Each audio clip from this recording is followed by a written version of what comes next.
విఘ్నాధిపతి నీకు ఏ కార్యక్రమాలు చేసినా సరే మాకు నీ పూజలన్నీ కూడా శ్రద్ధగా భక్తిగా చేసేటటువంటి శక్తిని మాకు ప్రసాదించండి. అలాగే మేము ఏ పని తలపెట్టినా సరే ఆ పనిలో ఆటంకాలు లేకుండా ఆ పని అంతా కూడా దిగ్విజయంగా పూర్తి అవ్వాలి, మేము మొదలుపెట్టినటువంటి కార్యాలన్నీ కూడా సకాలంలో పూర్తి అవ్వాలి అని స్వామి వారికి సంకల్పంగా ముందుగా మనం చెప్పుకుంటాం. అందరూ కూడా చెప్పండి. अस्माकं सह कुटुम्बानां क्षेम स्थैर्य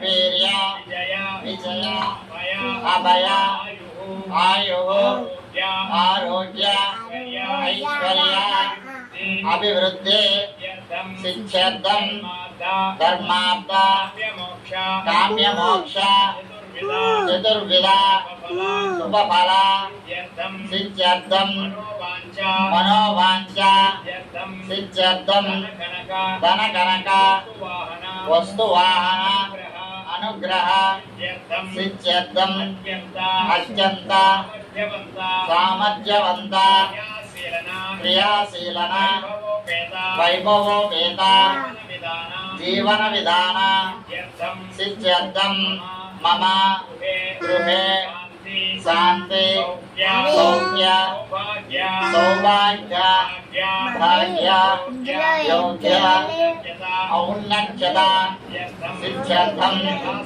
यथाशक्ति आदित्यादि नवग्रह देवता अनुकूल्यता सिद्ध्यर्थं जन्मलग्न जातकरीत्या गोचाररीत्या आदित्यादि नवग्रह देवता अनुकूल्यता सिद्ध्यर्थं यथाशक्ति भाद्रपद चविति तिथि समये यथाशक्ति आदौ निर्विघ्न परि समाप्यर्थं श्री महागणाधिपति देवता पूजामहं करिष्ये చెప్పి ఆ పుష్పాన్ని ఆ స్వామి వారి పసుపు వినాయకుడి దగ్గర ముందుగా మనం పెట్టాలి. ఆ తర్వాత కలసారాధన అనేది చేసుకుంటారు. మీ శత్రువులన్నీ జయించి సమస్త సుఖాలను పొందుతావు. వ్రతంలో విదర్భ యువరాణి దమయంతి వ్రతం చేయడం వలన తాను ప్రేమించిన రణమహారాజును పెండ్లాడి కలిగింది. శ్రీకృష్ణుడు అంతటి వాడు ఈ వ్రతం చేయడం వలన శమంతకమణితో పాటుగా జాంబవతి సత్యభామలని ఇద్దరు కన్యామలను కూడా పొందగలిగాడు. ఆ కథ చెప్తాను విను అంటూ ఇలా చెప్పసాగాడు. పూర్వకాలమున గజముఖుడైన గజాసురుడు అనే రాక్షసుడు ఒకడు శివుని కూర్చి తపస్సు చేశాడు. అతను తపస్సునకు మెచ్చి పరమేశ్వరుడు ప్రత్యక్షమై వరము కోరుకోమన్నాడు. అంత గజాసురుడు పరమేశ్వరు స్తుతించి స్వామి నీవు నా ఉదరమంది నివసించాలని కోరాడు. దాంతో భక్త సులభుడకు శివుడు అతన్ని కుక్షి ఎందుండిపోయాడు. జగన్మాత పార్వతి భర్తను వెతుకుతూ ఆయన గజాసురుని కడుపులో ఉన్నాడని తెలుసుకున్నది. ఆయనను దర్శించుకుని ఉపాయం కోసం విష్ణువును ప్రార్థించినది. అంతటి బ్రహ్మాది దేవతలను పిలిపించి చర్చించాడు. గజాసుర సంహారంలో గంగిరెద్దు మేడను తగిలిదని నిర్ణయించారు. నందీశ్వరుని గంగిరెద్దుగా అలంకరించారు. బ్రహ్మాది దేవతలందరికీ తనకొక వాయిద్యము ధరింపజేశాడు. మహావిష్ణువు తాను చిరుగంటలు సన్నాయిలు ధరించాడు. గజాసురపురమునకు వెళ్లి జగన్మోహంబుగా గంగిరెద్దులను ఆడించుచుండగా గజాసురుడది విని వారిని పిలిపించి తన భవనం ఎదుట గంగిరెద్దు ఆడించుకుని కోరాడు.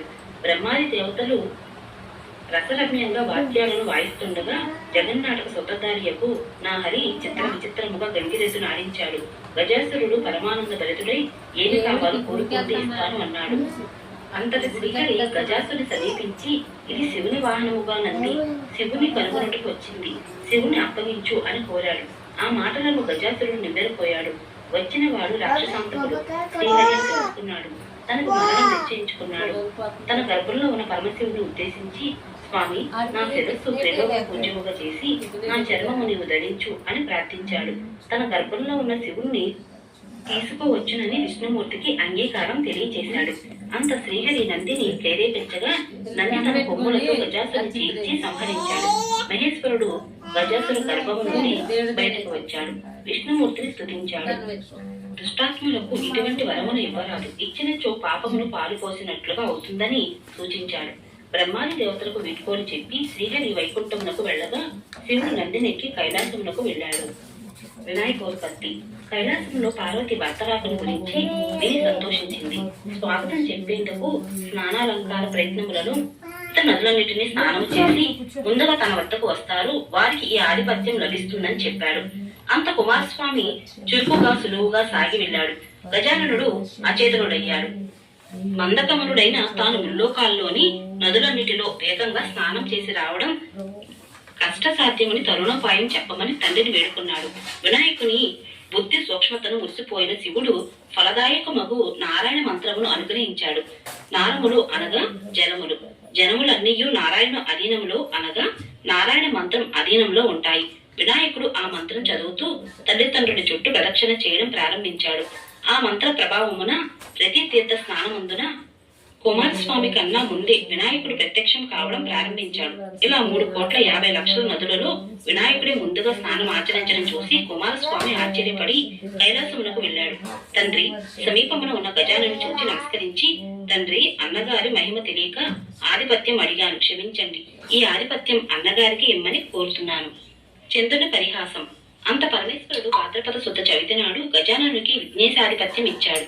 ఆనాడు సర్వదేశస్థులు విఘ్నేశ్వరునికి తమ శక్తి కొలది కుడుములు, అప్పాలు, మున్నగ పిండి వంటలు, టెంకాయలు, తేనె, అరటి పండ్లు, పానకం, వడపప్పు మొదలుగున్నవన్నీ సమర్పించి పూజించగా విఘ్నేశ్వరుడు సంతుష్టుడై కుడుములు మున్నగొన్నవి కొన్ని భక్షించి, కొన్ని వాహనమునికి ఇచ్చి, కొన్ని చేత ధరించి మంద గమనమున సూర్యాస్తమయ వేళకు కైలాసమునకు వెళ్లి తల్లిదండ్రులకు ప్రణామం చేయబోయాడు. ఉదరం భూమి కానిన చేతులు భూమి కానక ఇబ్బంది పడుచుండగా శివుని శిరమందున్న చంద్రుడు వినాయకుడి అవస్థ చూసి వికటముగా నవ్వాడు. అంత రాజు దృష్టి సోకిన రాలుగులు నుగ్గుమవుతాయి అనే సామెత నిజమగునట్లు విఘ్నదేవుని గర్భంబు పగిలి అందున్న కుడుములన్నీ ఆ ప్రదేశంలో పట్టాయి. అతడు మృతి చెందాడు. అంత పార్వతి శోకించుచు చంద్రుని చూచి, పాపాత్ముడా, నీ దృష్టి తగిలి నా కుమారుడు మరణించాడు కాబట్టి నిన్ను చూసిన వారు పాపాత్ములై నీలాపనిందలు పొందురుగాక అని శపించింది. ఋషి పత్నులకు నీలాపనిందలు. ఆ సమయంలో సప్త ఋషులు యజ్ఞం చేస్తూ తమ భార్యలతో అగ్ని ప్రదక్షిణ చేస్తున్నారు. అగ్నిదేవుడు ఋషి పత్నులకు మోహించి శాపభయంతో అశక్తుడై క్షీణించడం ప్రారంభించాడు. అగ్నిదేవుని భార్య అయిన స్పాహాదేవి అది గ్రహించి అరుంధతి రూపం తప్ప మిగిలిన ఋషి పత్నుల రూపం ధరించి పతికి ప్రియం చేసేందుకు ప్రయత్నించింది. అగ్నిదేవునితో నున్నవారు తమ భార్యని శంకించి ఋషులు తమ భార్యలను విడనాడారు. పార్వతి శాపనానంతరం ఋషి పత్నులు చంద్రుని చూచటచే వీరికి ఈ నీలాపనింద కలిగింది. దేవతలు, మునులు ఋషి పత్నులకు వచ్చిన ఆపదను పరమేశ్వరునికి తెలుపగా అతడు అగ్నిహోత్రుని భార్యే ఋషి పత్నులకు రూపం ధరించిందని చెప్పి ఋషులను సమాధానపరిచాడు. అంత బ్రహ్మ కైలాసమునకు వచ్చి పరమేశ్వరుని సేవించి మృతుండై పడి ఉన్న విఘ్నేశ్వరుని బతికించాడు. పార్వతీ పరమేశ్వరులు సంతోషించారు. అంత దేవాదులు, ఓ పార్వతీమాత, నీ శాపము వల్ల ముల్లోకాలకు కీడు వాటిల్లింది కాబట్టి శాపాన్ని ఉపసంహరించుకోవాలని ప్రార్థించారు. తనయుడు మరణ పడడంతో పార్వతి చాలా సంతోషించింది. కుమారుని చేరదీసి ముద్దాడింది. ఏ రోజున విఘ్నేశ్వరుని చూసి చంద్రుడు నవ్వాడో ఆ రోజున చంద్రుని చూడరాదు అని శాపాన్ని సడలించింది. అంత బ్రహ్మాదుడు భాద్రపద శుద్ధ చవితి నాడు మాత్రము చంద్రుని చూడగా జాగ్రత్తలై సుఖముగా ఉంటుంది. ఇలా కొంతకాలం గడిచింది. శమంతకోపాఖ్యానం. ద్వాపర యుగమున నారదుడు ద్వారకావాసి యొక్క శ్రీకృష్ణుని దర్శించి స్తుతించాడు. మాటల సందర్భంగా, స్వామి, సాయంకాలం అయింది, నేడు వినాయక చవితి కాబట్టి పార్వతీదేవి శాపం కారణంగా చంద్రుని చూడరాదు, ఇంకా సెలవు అని పూల వృత్తాంతమంతయు శ్రీకృష్ణుడికి చెప్పి నారదుడు స్వర్గలోకమునకు వెళ్ళాడు. అంతర కృష్ణుడు ఆనాటి రాత్రి చంద్రుని ఎవరు చూడరాదని పట్టణంలో చాటించాడు. క్షీర ప్రియుడుకు శ్రీకృష్ణుడు నాటి రాత్రి తాను ఆకాశం వంక చూడగా గోష్టమునకు పోయి పాలు పితుకుతో పాలలో చంద్రుని ప్రతిబింబము చూశాడు. ఆహా, ఇక నాకెక్కి అప్పని అని అనుకున్నాడు. కొన్నాళ్లకు సప్తజిత్తు సూర్యవరముచి సమంతకంగా సంపాదించి ప్రసాదాల్లో పడుతుంది.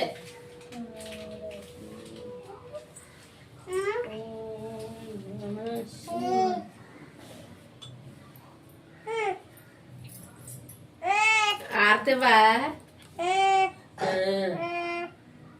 కింది కానీ ఉందే ఇట్లా పట్టుకో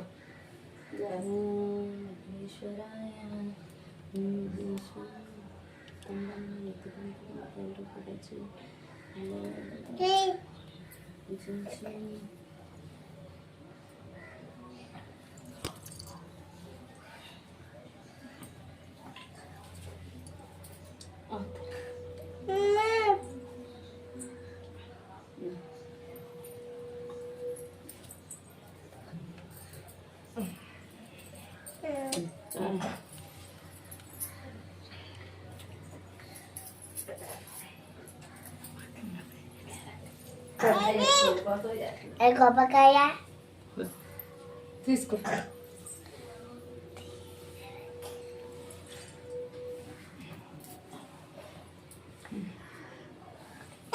లేదండి